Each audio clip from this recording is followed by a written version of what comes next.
Midlife women have a tough time, and it's just wicked, isn't it, really, that that's a time when our hormones conspire against us and leave us high and dry in terms of things like estrogen loss and loss of testosterone. Genuinely, I think midlife a time for a re-look, a reassessment of everything that's going on, and a time to recognise that action is probably needed. Self-care isn't selfish. Let's get ourselves in the best possible place that we could be, not only for ourselves, but so that we can then better take care of those around us. Having a glass of water with a pinch of sea salt or some electrolytes in to rehydrate after a night's sleep, doing a little bit of tongue scraping, jumping into the shower, turning the shower down to cold for the last 60 seconds to get that little micro stress of cortisol to get the energy going, 20 or 30 weighted squats, still in my pajamas, in my bedroom. I mean, it's not hard. These are tiny things that are free, super easy, very quick, very easy. Pretty much everybody can do them. Hi friends, my guest today is the amazing Liz Earle, who is on a mission to help women celebrate every stage of their lives, especially that all-important second half. Liz Earle is an expert in nutrition, hormone health, fitness and biohacking for the midlife woman, consistently sharing her simple and accessible tips in a practical and empowering way. She is an incredibly successful entrepreneur, and you may know her from her award-winning beauty company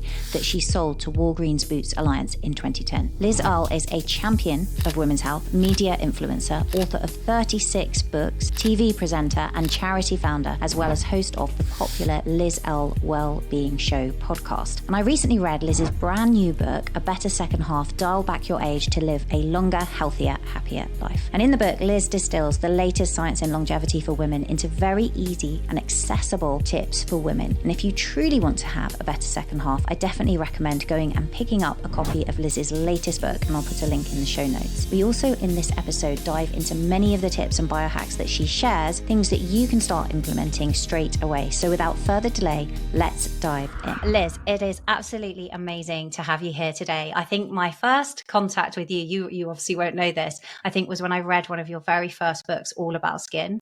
And it was just like amazing and kind of just changed my outlook on it all. Just obviously read your recent book. It's absolutely incredible. I'm so excited to have you here today. You. Welcome to the show.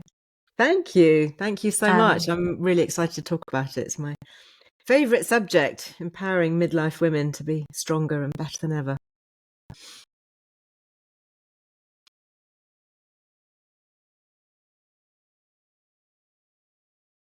Yeah, amazing. I think my audio cut out there, but I got what you said. We'll see what happens. Okay. In the book, at the beginning, you ask two questions, which I just think will appeal, two questions that you seek to answer, which you do extremely well in the book, that I think my audience will be very, very interested in. And the first is, what do I need to do for myself to live and age well? And then the second one is how best to share what works to help others do the same. And I think many people listening to this are also kind of health coaches or in the industry themselves as well. But certainly everyone listening, we all want to age younger. And one of the other things I really picked up on, and this really applies to me because I'm in that, late 40s stage, is just how many challenges as women we have in that period, while also going through perimenopause, all the stress of teenagers and everything else, aging parents, everything's going on. And you have so much wisdom in this area and also so much experience. What would you say to women listening to this who maybe feel a bit overwhelmed by everything? Where should they start? Gosh, I think the key is to start with yourself. You have to prioritize you. You have to make a commitment right at the beginning that you are worth it. And as you say, for midlife women, we have so many pressures. We're often looking after children who may well be quite challenging older teens. We may well have elderly parents. We may be struggling with colleagues and bosses or team members and spouses. Relationships may be falling apart. We may have been dumped for younger models. There's just so much that could be happening. Plus, we get beset by declining hormones. We're more likely to have health conditions. We may suffer bereavements in our close circle of friends or family. So, there's all this stuff going on. And I think we need to take a step back and say, actually, where am I in all of this? How can I actually better look after myself? Because self-care isn't selfish. It's like they say on the plane, put on your mask before helping others. Otherwise you can't help anybody. So let's get ourselves in the best possible place that we could be, not only for ourselves, but so that we can then better take care of those around us. So it is genuinely, I think, midlife a time for a re-look and a reassessment of everything that's going on, and a time to recognize that action is probably needed on whatever level. There'll be action that will be needed to make sure that we do thrive as we age. It's not just about surviving. To my mind, it's about thriving as we get older. I couldn't agree with you more. And what was interesting to me was when you were talking about your daughters, and there seems to be sort of almost a generational difference here. I think you mentioned in the book that one of your daughters is late 20s, the other's early 30s, and what a different approach they seem to take in terms of looking after themselves. And I think when I look certainly to my mother, right, and that generation, it was very much, you were sort of last on the list, right, put everyone else first. And I think many of us have trouble, don't we, prioritizing ourselves? Yeah, I think, very often, I'm just about to turn 61. And, when you look at this generation, or the generation of women that I'm in, that was seen as being very self-indulgent, to look after yourself, and a bit too vain and a bit too, self-obsessed. And actually, you're right. My two younger daughters, they do talk about the importance of rest, me time, getting some headspace, being in the right relationship. And, I talk about relationships in the book because actually the language that they talk to me is very new. These words like narcissism and coercive control and gaslighting and, all of that, codependency, I don't know about you, but, certainly in the relationships that I've had, the marriages that I've been in, these words were never discussed. It was just not a thing at all. And yet they're completely au fait with this. This is just, they call it out. My younger daughter was talking about somebody who was having a go at her about something that she didn't agree with. And she just said, "Oh, he's just projecting." I said, What are you talking about? So it's just his own issues that he's dealing with, and he's just projecting them onto me to try and make me feel bad and him feel better. And I thought, my gosh, you are 22 years old and you are so wise when it comes to all of this. It's amazing, isn't it? They actually have the vocabulary to kind of give to it, right? Which would be lovely, I think, if we had that. I think it would have empowered us, to a degree. Yeah, I think, looking back, I know, as I say, quite frankly, in the book, I'm no relationship coach, and I've come through 2 divorces, which is obviously not ideal, and neither of them were planned. But I think, had I been more aware, perhaps, of relationship issues, I probably would have been divorced sooner, maybe, I don't know, or maybe I wouldn't have got married in the first place. But, it's interesting, isn't it, that there is so much talk now about mental health, which is good because we are understanding how people interact with each other, and also in relationships in terms of what's acceptable behavior and what isn't, and what is expected in a healthy, happy relationship. 100%. And I think what's interesting as well is the research I've seen. If you talk about a second better half, is that actually postmenopausal women are happier, more relaxed than ever before. You just got to get through that bit, right? Just get over the hurdle. Yeah, I think, I don't know whether that's because we just don't give a damn. It's like we kind of got so far. I think whatever. That's what Dr. Lisa Mosconi says, isn't it? You just give less. Yeah, less fucks about it. Exactly. Yeah. And I think, I think there's no question that midlife women have a tough time. And I think we've mentioned all the challenges that we might be in, kind of in terms of our circumstance and stage of life. And it's just wicked, isn't it, really, that that's a time when our hormones then conspire against us and leave us high and dry in terms of things like estrogen loss and loss of testosterone and progesterone if we need that. And I think recognizing that, and one of the things I didn't want this book to be was all about menopause, because I've done that. I wrote pretty much the first book on menopause nearly 10 years ago. And there's a lot of chat on that and a lot of very, very good information. I do talk about some of the menopause myths that are persisting that I think still need busting. So I do go into those. But I think you can't ignore talking about midlife healthcare for women without talking on hormones, because we are dependent on estrogen. It's the fuel in our tank, and it runs out. So it is important to really consider that very carefully. But that is only a one chapter of the book, and the rest is sort of building around that through the usual pillars. It's what we eat, it's how we sleep, it's how we move, it's how we think about others, it's what our brain needs, it's how, you know, our sex life works, it's what we do to our skin. You know, I mean, there's lots of areas for aging well, and I hope that it's something that you can sort of dip in and out of, really, and just take the bits that are relevant and interesting for you. 100%. And I think it's very like practical as well. Even when we look at the hormone section, I love the way you included the gut and the estrogen and how that changes, you know, as we don't have so much estrogen, and how we can really focus on good gut health, should I say. And also the sort of the other side, the lifestyle advice in it is very helpful. Like, I was looking at your journaling questions, and I really liked your evening prompts. So I'm a big fan of journaling. And I noticed, like, I sort of made note of them actually, because one of the things you were saying is, you know, good things that have happened today. And I'm always a big fan of like celebrating the wins and also the learns.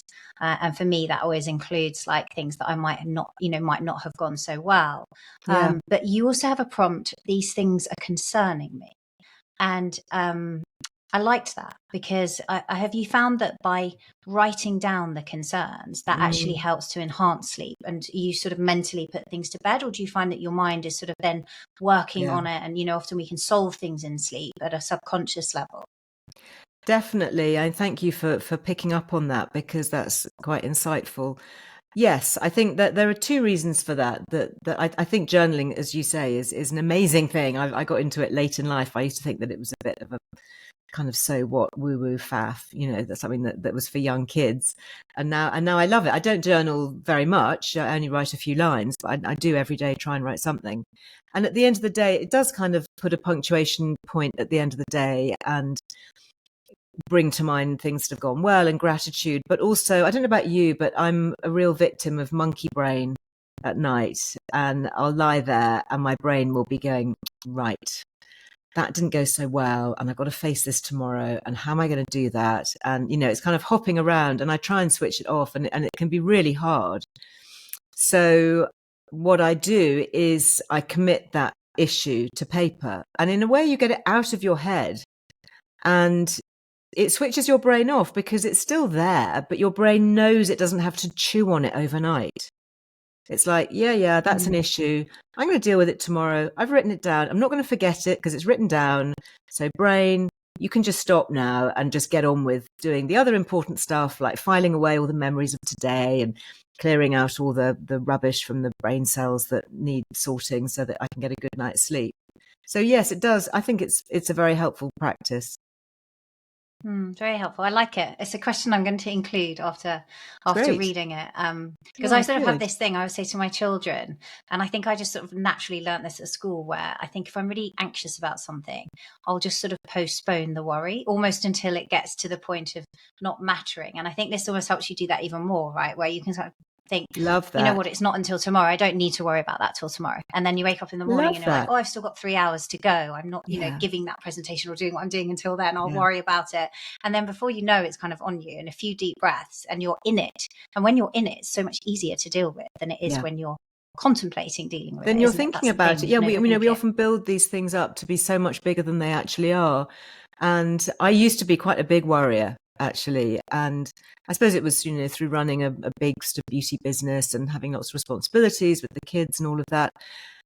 And I have learned to worry less. I think worry, when you think about it, when you break it down, worry is actually quite a senseless emotion, because it doesn't achieve anything, it doesn't get you anywhere. And so what I say to myself now, if I am concerned about something and it's worrying me, I say, is this going to worry me in 2 years' time? Because if it's not going to worry me in 2 years' time, why is it worrying me now? Why am I allowing it to have space in my head? And that really does help put things into perspective, because sure, the big stuff we do need to deal with, because it is going to be an issue potentially in a couple of years' time if we haven't resolved it. But if it isn't, let it go, you know? Yeah, it's so powerful. The other thing you talk about a lot, like as a thread, and I think you mentioned this through the book, is you mentioned it yourself earlier, is really how to enhance longevity and ultimately how to live younger. And you have lots of you embrace the biohacking, Love a bit which of we love on this biohacking. podcast. Yeah, I love a bit of biohacking.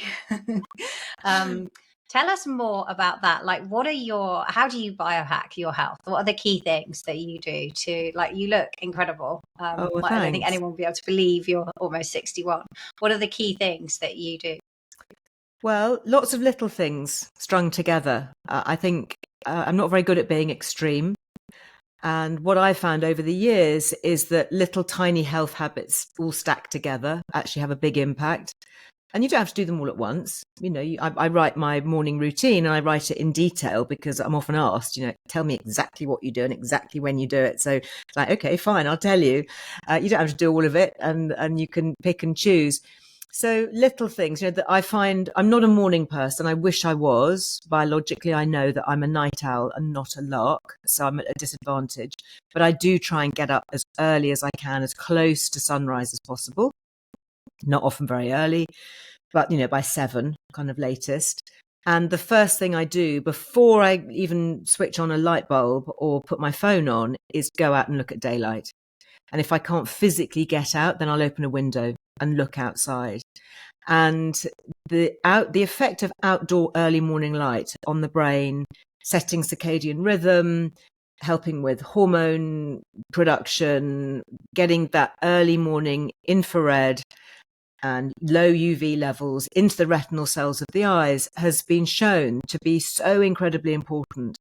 And, we've become so detached, haven't we, in our modern hermetically sealed environments, surrounded by artificial LED lights and computer screens and air conditioning or hermetically sealed windows that don't open. And actually, we just need to reconnect with the natural world. And I used to think that was all just a bit kind of tree huggy and not rooted in proper science, if you can call science proper, because it's only ever the kind of current thinking, isn't it? And actually, there is so much to be said for getting outside, the change in the oxygen levels, slipping off your shoes, actually standing on some stone or some ground or some grass, connecting with the negative ions from the earth, which we know reduce inflammation. And again, I used to think that was all a bit woo-woo, but there are studies to show that it's really helpful.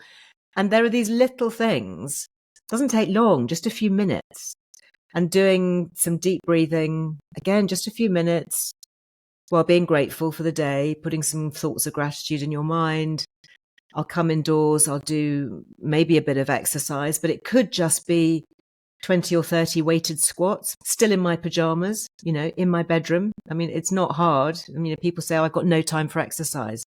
You tell me what, you haven't got 4 minutes. I mean, that's literally what it would take, 4 minutes.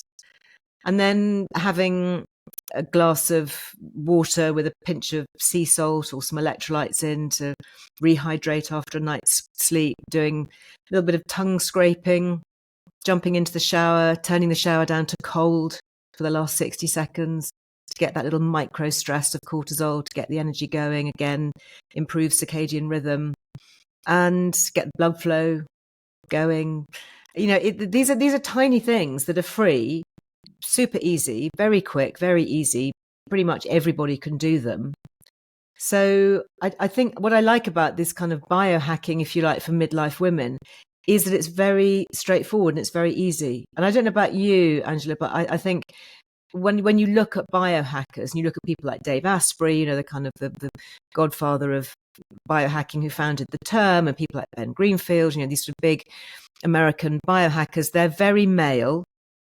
So it's very testosterone driven, very much about, your six pack and your abs and your stamina. And actually women, I think, tend to get a little bit lost in that conversation. I think there are some very interesting younger ones, but where are the older female biohackers? Because that's actually what makes a difference. I think when you get to midlife and beyond, and a lot of people in my community, in my social media community, are 60s, 70s, 80s. And actually what I feel really encouraged about is that these little changes make such a difference at whatever age you are. It genuinely is never too late. No, it isn't.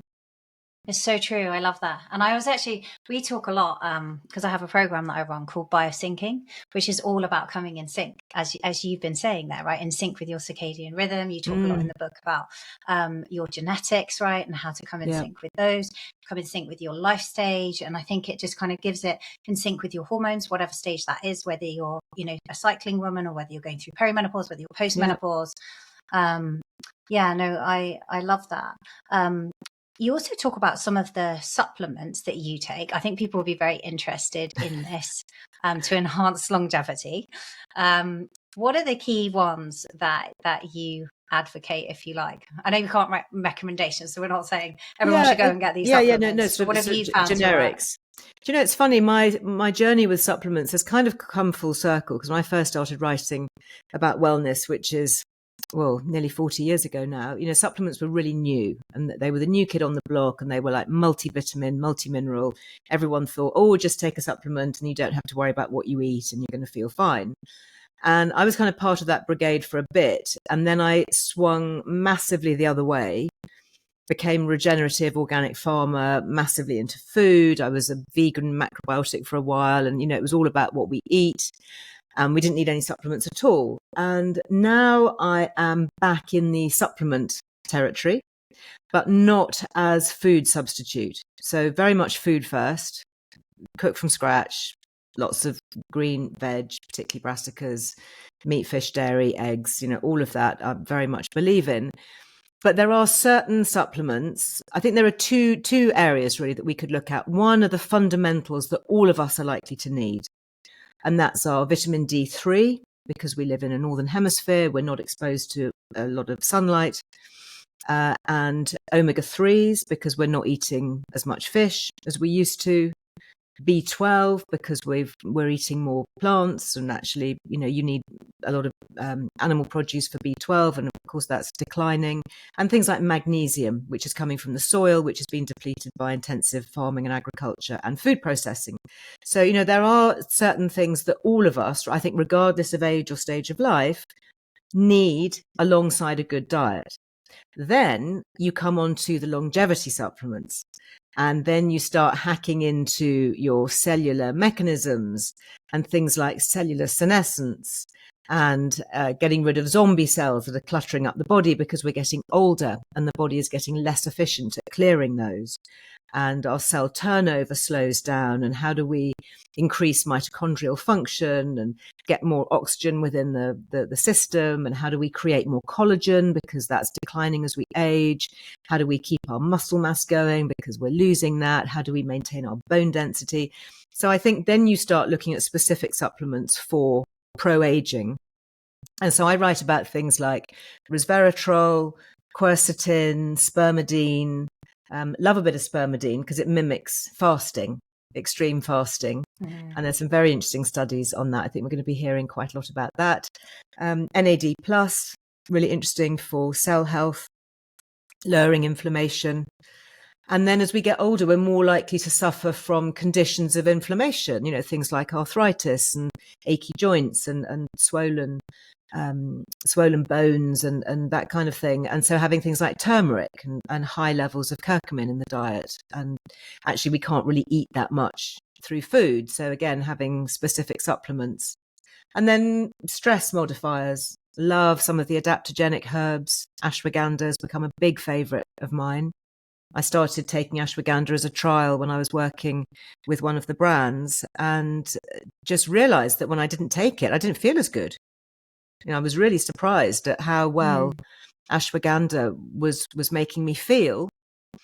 And I take NMN every morning, again, to help produce NAD+. That gives me energy. I take a lot of magnesium at night because that helps me sleep better. And I love medicinal mushrooms. They've also been a really new discovery. Lion's mane for the brain. I give that to my parents. My elderly parents are in their mid-80s, so I'm forever turning up at their place with a new bag of supplements. I take creatine every day. I expect you do too, don't you? Yeah, I do pretty much all the ones you're talking about. Actually, with ashwagandha, there's just an interesting thing I've observed is that I feel better on it when I cycle and have a short break. It almost seems to lose its like Interesting. effectiveness Yeah. with me, and then if I just take a little break, like 10 days or so, and then I go back to it, I notice like renewed, deep sleep, better HRV, things like that when I'm looking at sort of my aura data. Yes, it's interesting, isn't it? And I think I often find it quite hard to pinpoint what's making the difference, because I do take quite a lot of things. I'm always trying something new, but it is when you drop something out of your routine, and then you think, "Oh, I'm not feeling quite as good as I used to," and then you reintroduce it, and that's when you know for sure that it's having an effect. And I certainly think that cycling with ashwagandha can be really helpful. And it's a strange one, isn't it, to get your head around, because the notion that a substance can be an adaptogen, i.e., I can take it at night and it will give me a better night's sleep, but I can also take it first thing in the morning and it'll wake me up and make me feel more alert. And you think, well, how does that work? Because that's against allopathic medicine when one substance does one thing. And I think we've kind of forgotten or lost this art of recognizing that herbs and botanicals and plants adapt to their surroundings. That's why they're called adaptogens. And that's how they adapt in the body. They recognize in some extraordinarily clever way, I don't know how it works, that you can actually adapt and give your host, your body, what it needs.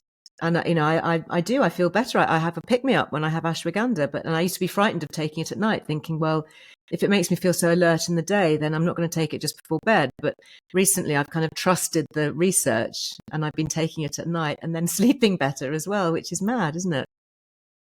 It is like it's amazing how they work. I remember my sort of first experience with adaptogens was when I was kind of coming out as a corporate lawyer and like struggled with burnout after my 3 kids and things like that. And adaptogens are what really helped me through that, alongside things like B vitamins and some of the other stuff you've mentioned. Yes.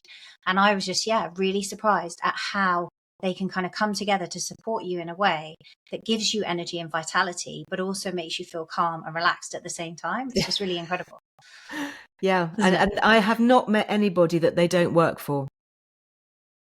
I've given them to various friends and members of my family who've been struggling with all different issues.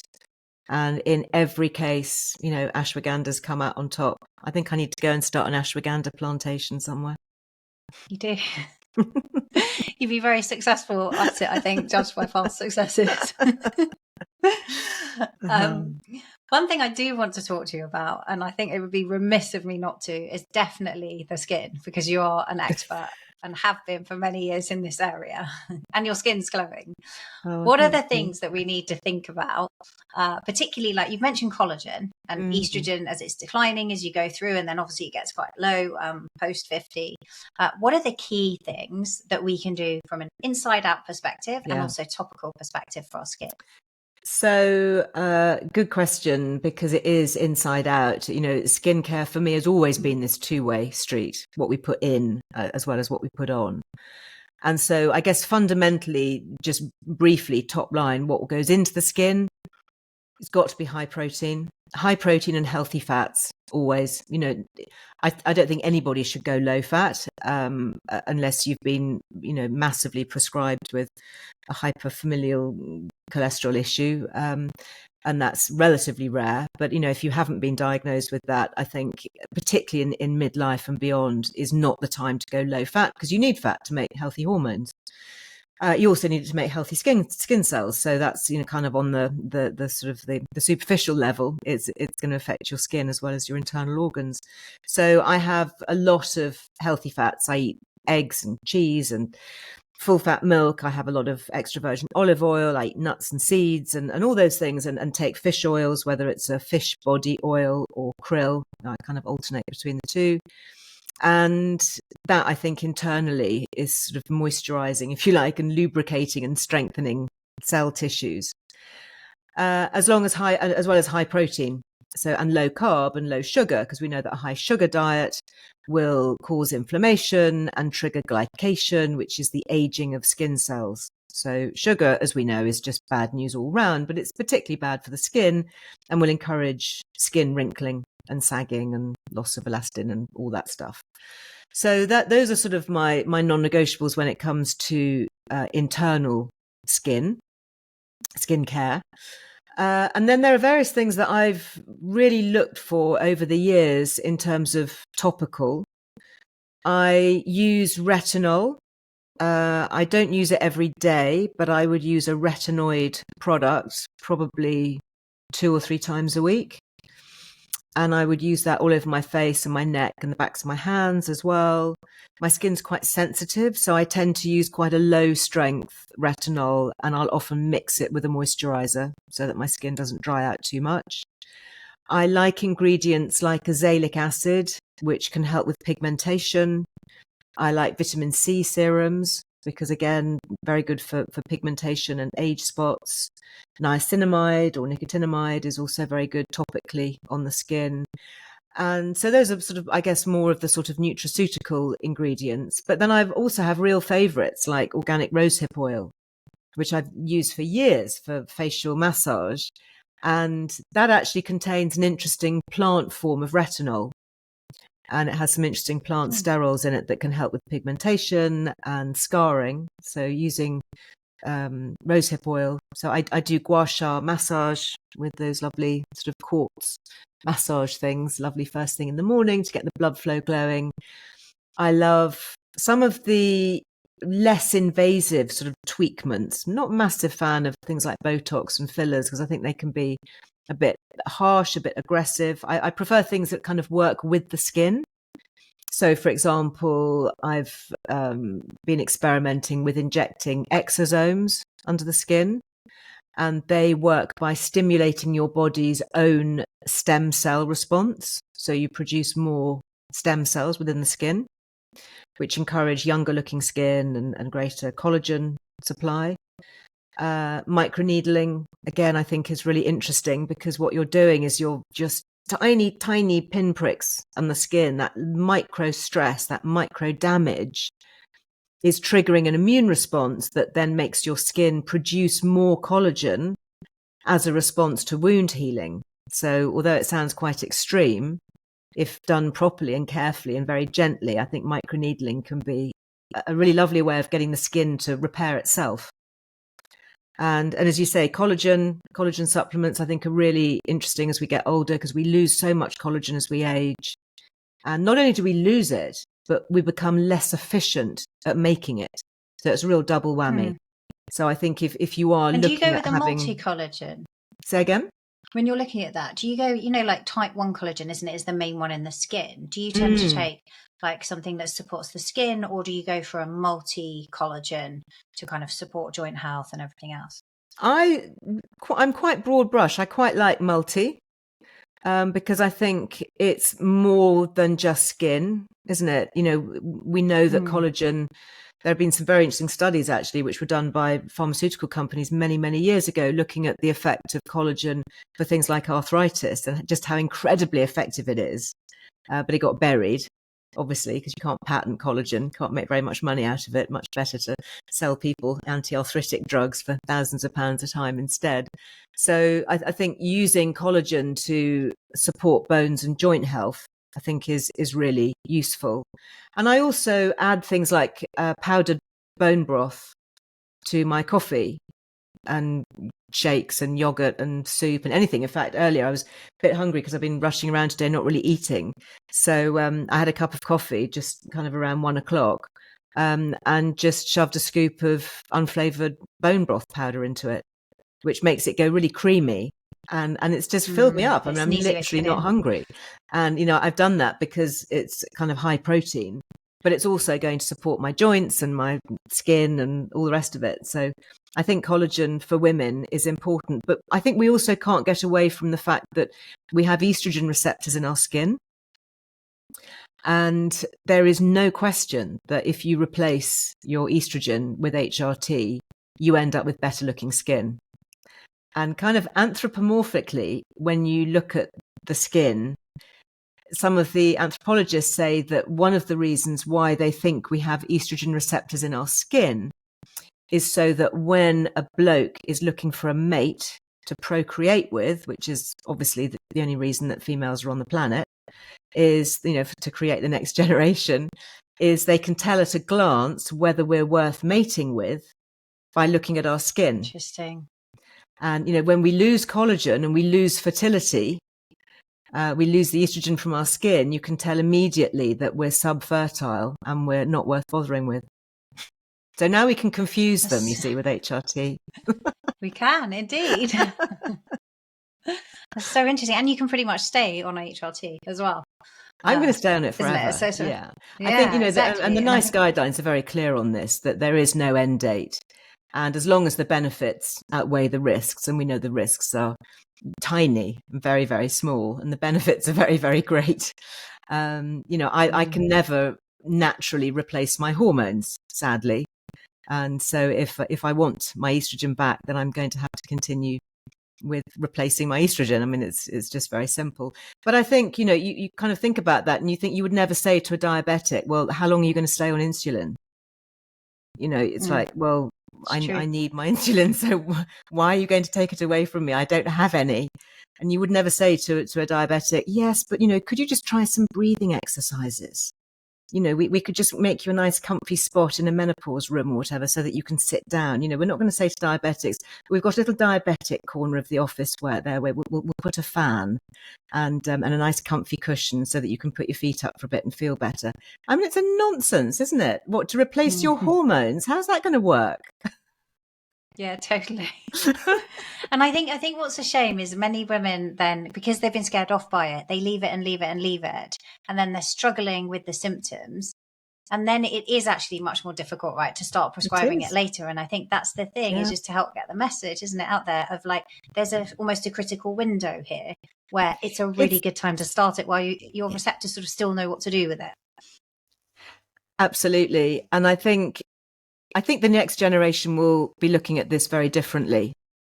I know that my girls are very aware of their hormones and their hormone status. And I think that the very next time they see or feel different in their 40s, they're going to be thinking, oh, I wonder if that's perimenopause. Whereas for me, even though I was a health writer, I'd literally never heard the term, and I'd never had 5 children. Not one gynecologist, midwife, health visitor, doctor had ever said to me, oh, by the way, Liz, once you get into your 40s, you're going to start to notice some changes and feel a bit different. Don't worry, it's your hormones, and come and chat to us and we can help you. Nobody ever said that. I had crippling UTIs for years and was on nuclear strength antibiotics and had all sorts of invasive scans and vaginal ultrasounds and you name it. Nothing helped. And then I got some vaginal estrogen and never had another issue. I mean, I do think it's scandalous, but I do think that the information is getting out there and that things are changing, and hopefully the next generation will be much better off than ours. Much better, I agree. It's a bit like with birth control. I just remember on my PCOS and endometriosis was never diagnosed until I decided to have children. Do you know what I mean? It was just like from 15, well, we'll just chuck her on the pill. That's what they told my mum. Like, clearly her periods are problematic and they don't show up very often. We've got an easy fix. Yeah. And when you look at like the research that Dr. Sarah E. Hill's done in terms of your brain on birth control, it amazes me. And the link with major depressive disorder, which I went on to have, do you know what I mean? It's quite scary. You must talk to Kate Muir with her book coming out on the pill. It's really, really good. And she goes into all of this. She was the brilliant documentary writer behind Davina McCall's series on menopause. And she's got a new book all about the pill. And I think her Instagram is Pill Scandal. I know her menopause one is Meno Scandal. And she's absolutely brilliant investigative journalist. And she got fired up because her daughter was having significant issues. And she realized, I think it was during lockdown when she couldn't access the pill, she couldn't get hold of a prescription, just how much her mood improved and how all the psychological issues that she was experiencing just lifted because she was no longer taking the pill. So that's driven a lot of her research. And I think we're finding out more and more about it. But you're absolutely right. And what really riles me is that women are given from a young age. I was put on the pill at a very young age for very heavy periods. And it was just assumed that it was going to be completely safe and totally normal. And, not even a second thought as to any of the contraindications or side effects. And it's quite a hefty dose of synthetic hormone. And then women are so scared in later life to take HRT, which is a much, much lower dose of body identical hormone. I mean, how does that work? That is just so skewed, isn't it? So skewed. Like, how have we been influenced in that way? It's crazy, really. Yeah. And it's taking a long time, right, to get the message out there. Yeah. You were obviously and very sadly, early with a lot of it is being driven because this isn't being taught to GPs or trainee GPs in medical school. Even now, I have friends of friends and children of friends who are going through medical school training. And I ask them what they're being taught about menopause or hormonal health or women's fertility. And it's staggeringly little, and even less on things like nutrition. I mean, God help the next generation, really, with healthcare. They're just being trained to be pill pushers and just to, promote drug solutions without actually looking at, well, what's the cause of the problem? I mean, obviously, I'm generalizing. It's more nuanced and slightly better than that, but that's the kind of the general overview. And also with children in school, I noticed, like, my kids, having been through the GCSE curriculum, they get taught, boys included, right, around the menstrual cycle. And then they got taught how to have a baby, but no one ever covers menopause. So it's almost like you're not expected to come out the other end. So it's no wonder women feel uninformed in their 40s because it's like, what am I meant to do? Like, I was never ever given any information. Yeah. Yeah. Nobody tells us. I think that might have just changed. Certainly in some areas, I think they are putting menopause now on the school curriculum. But it has taken a long time. And certainly much more education needs to be given to doctors and GPs. And actually, very often, women will get referred maybe to a consultant gynecologist, an obstetrician, if she has menopause issues, because her GP, isn't aware or can't cope or doesn't feel confident in prescribing. But a consultant gynecological obstetrician is not trained necessarily in menopause. Very good at delivering babies and, doing surgical procedures in the pelvic region. But I've sat at dinners surrounded by consultant obstetricians and gynecologists. I've spoken at the Royal College of Obs and Gynaes. And I remember having a conversation with one consultant and talking about testosterone being produced in the ovaries. And he said, "What do you mean?" I said, "Well, the fact that women make 3 times more testosterone in our ovaries than we do estrogen." He said, "Really? How fascinating." And, okay, so, he was probably coming towards the end of his career, but I thought that's absolutely staggering that you are quite a well-known, respected senior consultant listening to me, a minor, jobbing researcher, tell you something about women's gynecological health. And, it's because they're not taught. So I think we can't blame them for not wanting to prescribe HRT or not feeling comfortable, particularly when it comes to things like prescribing testosterone, because they simply have no idea. I was actually called by a GP who wanted to prescribe testosterone, but had no idea how to do it. And she said, "Liz, what should I be doing? How much should I be prescribing?" I said, "I really don't think we should be having this conversation. I'm not a medic. I can put you in touch with people who know. I can obviously tell you what I've learned, but you're the doctor. People are going to come to you for advice and information.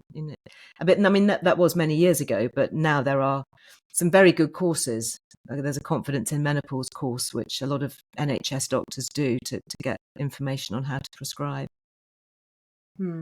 So things are changing. They're just taking their time. That's the thing, isn't it? Yeah. Which is a shame. Going back to your skin, so you were talking about collagen there. Do you also, I'm curious, do you use things like, particularly being into biohacking, red light therapy, for example? Yes. Infrared Love sauna, red light therapy. body brushing, all that? Yeah, I do body brushing. Not often, because it takes a bit of time and I'm usually in too much of a hurry. I do like a bit of body brushing, dry skin body brushing. I have an LED face mask beside my bed. And I find actually it helps with sleep because it's the red light and it's very healing. And yeah, it's a great beauty asset. I think using light on the skin. As I say, I'm not really so keen on things that are a bit more invasive. So I think if we can get away with things like light and lasers, I love laser facials. I'll treat myself to one every sort of 6 months or so. And again, that kind of gets into the deeper levels of the dermis to help produce collagen. I think it's all about trying to get your body to work in a better, younger way, for you. So rather than try and impose something else on your skin or your body and force it into doing something, I think to give it the tools to do it for itself is a more successful option. And then my eldest daughter, Lily, has had quite a public journey with intense pain and chronic immune issues over the last 7 or 8 years. And so as part of her journey to make her well, I bought an infrared sauna at home.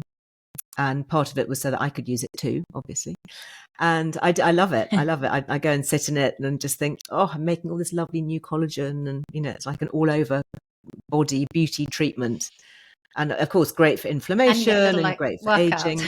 Yeah, exactly. I mean, it's like, it's just so good. And I dug a pond at the bottom of my garden. And originally it was just for wildlife and for diversity. And then I realized I could actually go and sit in it. And even in the winter when it was really cold and I had to break the ice, I had to go and buy a crowbar so I could break the ice and get in. And it's just fantastic. I absolutely love it. And I sit in it first thing in the morning and look towards the rising sun. And it's flipping cold. Amazing. But it's really, is the sauna outside? It is. It's just literally outside my back door. So I can just then I come in and have a quick cold shower, maybe do a bit of gym or something, and then go and sit in the sauna. And it's it's like little kind of home health spa. It doesn't happen every day, obviously, because I haven't got time, but that's kind of my weekend treat. I recently I don't know if you tried the FlexBeam red light therapy device. I was speaking to the founders of that company. So you strap it on so you can do it while you're doing other things, and it can help to relieve pain and inflammation in those areas. But also there's systemic effects to red light therapy.